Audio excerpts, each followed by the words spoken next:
Welcome to our Newton Gate Academy where we make your dreams come true. So I am your Shweta ma'am and today I am going to continue the topic related to mathematical functions. Okay, so in the last video I have discussed some basic of important functions. Hope you have gone through it and practiced those questions also. With that I have given you one homework, one task also that you have to find the minimum value among the 5 numbers. Okay, so hope you have done it. Okay, now moving towards our next important functions. So here we go. So in the last video I have discussed min function, max function, power, square root, cube root, ABS and random function. Clear? Now today in this video I am going to discuss these 4 major functions. Because these are the functions which are somewhere related to each other but are different. They each and every one have specific function. Okay, so let's begin with the next function, that is round. So now moving towards the next function, that is the round function. Round function will return the rounded value nearest integer. Okay, now here are some rules that under which cases it will give you the rounded value or in which cases it will not give you the rounded value. Okay, now we have written values either int or long. Clear?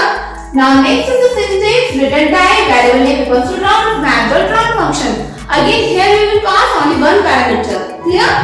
Here the rule is if the fractional part, not the integer part, if the fractional part of a number is less than 0.5, then no changes. It will return the same value. Like was here 5.4 is given, then it will return only 5 integer.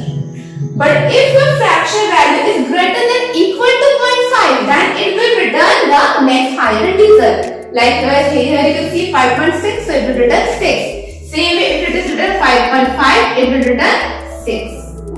Clear? So here I have given the example math.round point 15.5. So what will be the result? The result will be 16. Next, in case of 8.4, the fraction part is less than 0.5, so it will return 8. Next is the 8.6, so it will return 9.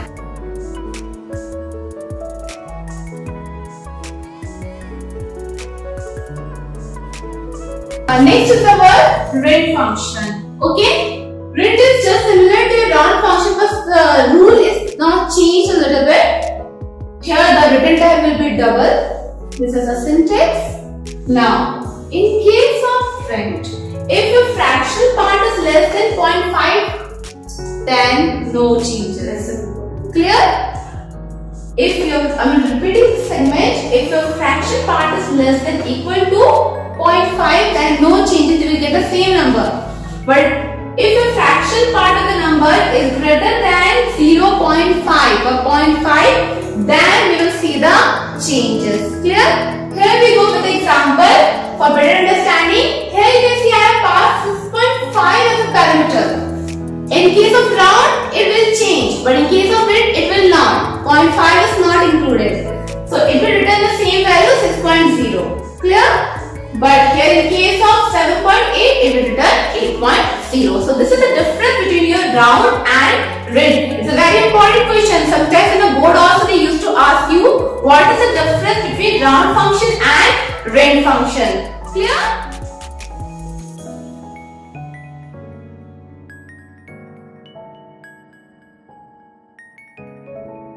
Now moving towards next function, that is your seal function. Okay? Seal, just like the ceiling of a room, means the value will be increased.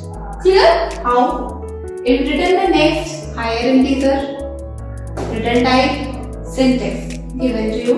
Now suppose I have passed 5.6, so it will return 6.0. Same if you pass 5.5, it will return the next higher integer, that is 6.0. Clear?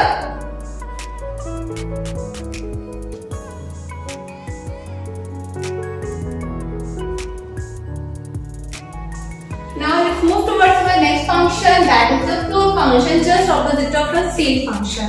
When that seal function was given the nearest higher number, but here it will give the next lower integer. Okay? Return type is same as the seal function. This is your syntax, and here is example. 5.6 will be converted into 5.0. Clear?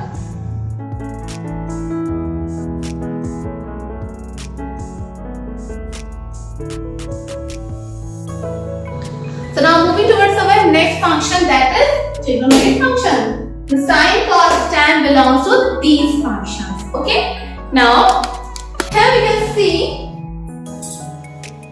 sine function, cos function, and your tan function. Sine function will return the sine value, same way cos and tan. But the sine, cos, tan used to take the value in the form of radians.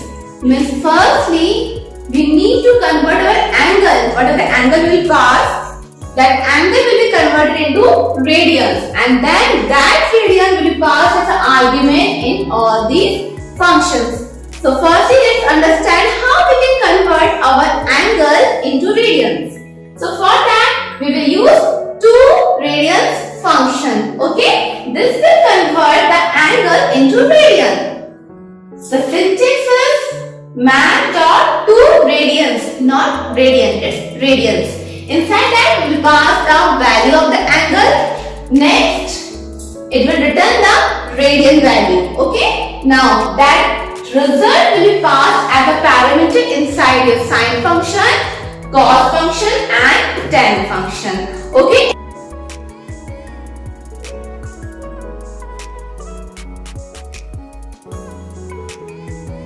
So I hope that the concept of these mathematical functions are clear to you, and if you have any doubt, we have the comment section below. You can comment over there and can clear your doubts, so that on the basis of your comment I will prepare my next video.